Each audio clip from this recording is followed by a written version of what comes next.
ADHD is not a genetic problem. It's purely a nutritional problem, and I can prove it. ADHD stands for Attention Deficit Hyperactivity Disorder. Low attention and hyperactivity. Let me just quickly run through how they diagnose people with ADHD. Makes mistakes frequently. Does not pay attention to detail.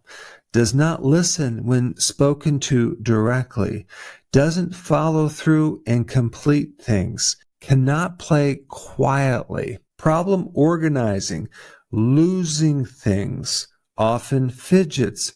Too much energy. Talks too much.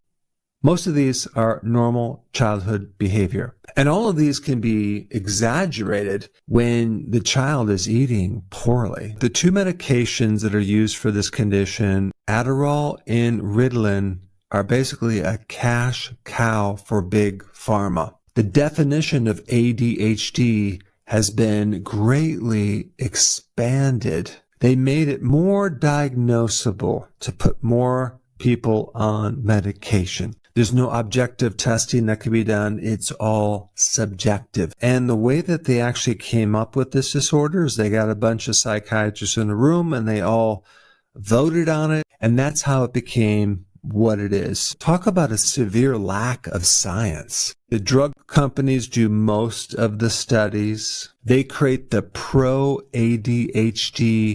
groups and organizations that support more diagnosis and more treatment. And by the way, the drug Adderall, which affects dopamine, is like one molecule off from crystal meth. But the problem is recently there was a whole meta-analysis that came out that showed that the effects of this drug in a double-blinded study after 36 months showed that any benefit from Adderall faded to zero, going back to the same symptoms they started with. Of course, if you put anyone on a drug like that, their performance is going to increase for a while until the drug wears off. But the problem is, what about the side effects, right? There's a lot of side effects. Aggressive behavior, dulls the mood. Why? Because it affects their neurotransmitters artificially. Now, I did look at what it said in Wikipedia about this condition as far as the cause, and there's a lot of data on genetics.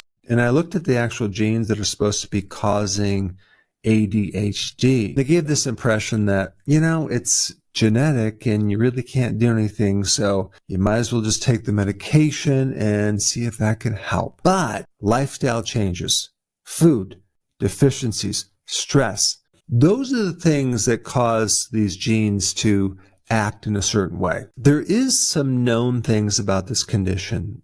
We do know that there's some metabolic problem with the prefrontal cortex of the brain. There are some metabolic changes, and I'm talking about the way that the brain metabolizes fuel. And this makes a lot of sense because if you start to starve the fuel of any part of the brain, it can start to overcompensate.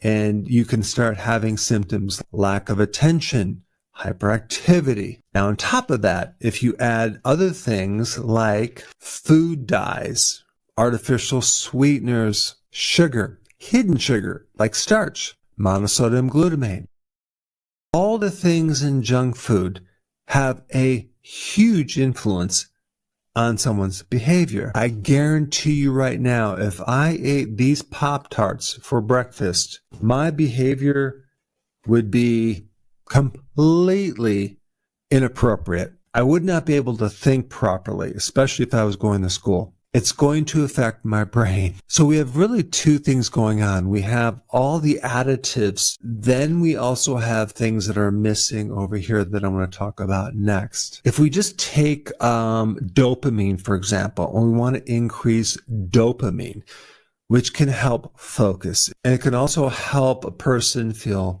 calm. And we look at the precursor, the amino acid L-tyrosine that turns in the dopamine. And even when I was in practice, I would give certain people who had this condition L-tyrosine, and they would do much better just from giving them this one amino acid. but I wouldn't even recommend taking that amino acid. Instead, I would consume the food that is high in L-tyrosine. Meat, fish, eggs, cheese. And so just think about how many children don't consume meat, fish, eggs, or cheese. They're consuming more carbohydrates. They're consuming more junk foods. In fact, in a teenager, it's 63% of their calories is composed of junk food, not high quality protein. There was an interesting meta-analysis done in 2021. Broad spectrum micronutrients, especially B6, zinc, magnesium, significantly decrease ADHD symptoms. And here's another double-blinded study showing decreased hyperactivity and aggressiveness just by taking two things, magnesium and B6. Also, adding omega-3 fatty acids from fish oils gave a moderate improvement in inattention, and guess what?